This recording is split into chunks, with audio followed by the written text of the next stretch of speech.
दिल्ली का दंगल जब से शुरू हुआ था तब से ही कहा जा रहा था कि दिल्ली में बीजेपी और आम आदमी पार्टी के बीच में कड़ी टक्कर है। इस चुनाव में कोई भी आमने सामने नहीं है सिवाय बीजेपी और आम आदमी पार्टी के। हालांकि जब ओवैसी की एंट्री हुई तो माना गया कि वो मुस्लिम बहुल सीटों पर आम आदमी पार्टी का खेल बिगाड़ेंगे। आपको यहाँ बताना बेहद जरूरी है कि जो मुस्लिम वोट बैंक है वो आम आदमी पार्टी का गढ़ माना जाता है।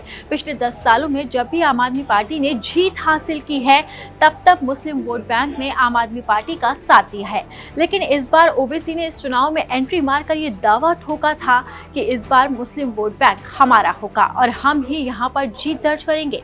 यहाँ तक कि उन्होंने ओखला से लेकर बलीमरान सीट तक अपने उम्मीदवार उतारे थे। लेकिन जब नतीजे सामने आए तो ओवैसी के दावे धरे के धरे रह गए और ये सारे दावे खोखले साबित हुए। जबकि नतीजे जब सामने आए तो उसमें आम आदमी पार्टी के लिए खुशखबरी आई और इसी के साथ ही ओखला से लेकर बलीमरान सीट पर आम आदमी पार्टी ने विजय दर्ज की। भले ही दिल्ली की सत्तारूढ़ पार्टी रही हो, आम आदमी पार्टी ने इस चुनाव में हार का सामना किया हो, बावजूद इसके मुस्लिम बहुल इलाकों में उन्होंने जीत हासिल की है। केजरीवाल की नई दिल्ली सीट से हार हुई है, लेकिन मुस्लिम बहुल सीटों पर उनके दिग्गज नेताओं को जीत मिली है। चाहे वो अमानतुल्लाह खान हो या फिर इमरान हुसैन हो, दोनों ही दिग्गज नेताओं ने बड़े पैमाने पर जीत दर्ज की है।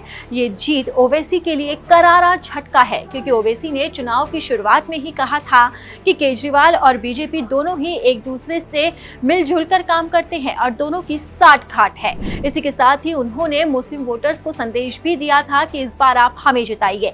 लेकिन ऐसा लगता है नतीजा आने के बाद कि मुस्लिम वोटर्स ने ओवैसी के इन दावों के ऊपर विश्वास नहीं जताया है और उन्हें हार का सामना करना पड़ा है। यहाँ तक कि दिल्ली के जितने भी मुस्लिम बहुल इलाके में हैं वहां पर ओवैसी कहीं पर भी अपना कब्जा नहीं जमा पाए हैं। इसी के साथ ही सीलमपुर और इसके अलावा दूसरे जो मुस्लिम बहुल इलाके हैं वहां पर भी ओवैसी को करारी हार का सामना करना पड़ा है। इस चुनाव के अंदर मुस्लिम बहुल इलाके में आम आदमी पार्टी की बम्पर जीत हुई है। अमानतुल्लाह खान से लेकर इमरान हुसैन तक ने ओवैसी को करारी मात दी है। ओवैसी ने इस चुनाव के अंदर विक्टिम कार्ड भी खेला था और उन्होंने दिल्ली दंगे के आरोपी ताहिर हुसैन को टिकट दिया था। ओखला सीट से लेकर चांदनी चौक की बलीमरान सीट पर ओवैसी को करारी हार का सामना करना पड़ा है।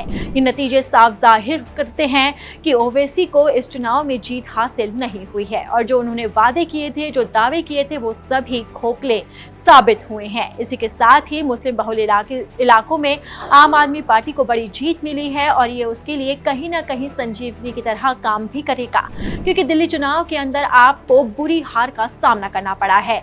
वहीं बीजेपी की बम्पर जीत हुई है। बीजेपी ने 40 से ज्यादा सीटों पर अपनी बढ़त बनाई है, जबकि आम आदमी पार्टी महज 20 से ज्यादा सीटों पर ही बढ़त बना पाई है।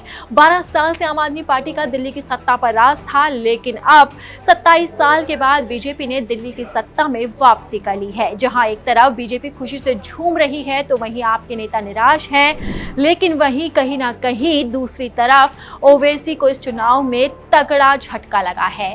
इसी तरह की चुनावी अपडेट को जानने के लिए आप देखते रहिए दैनिक जागरण।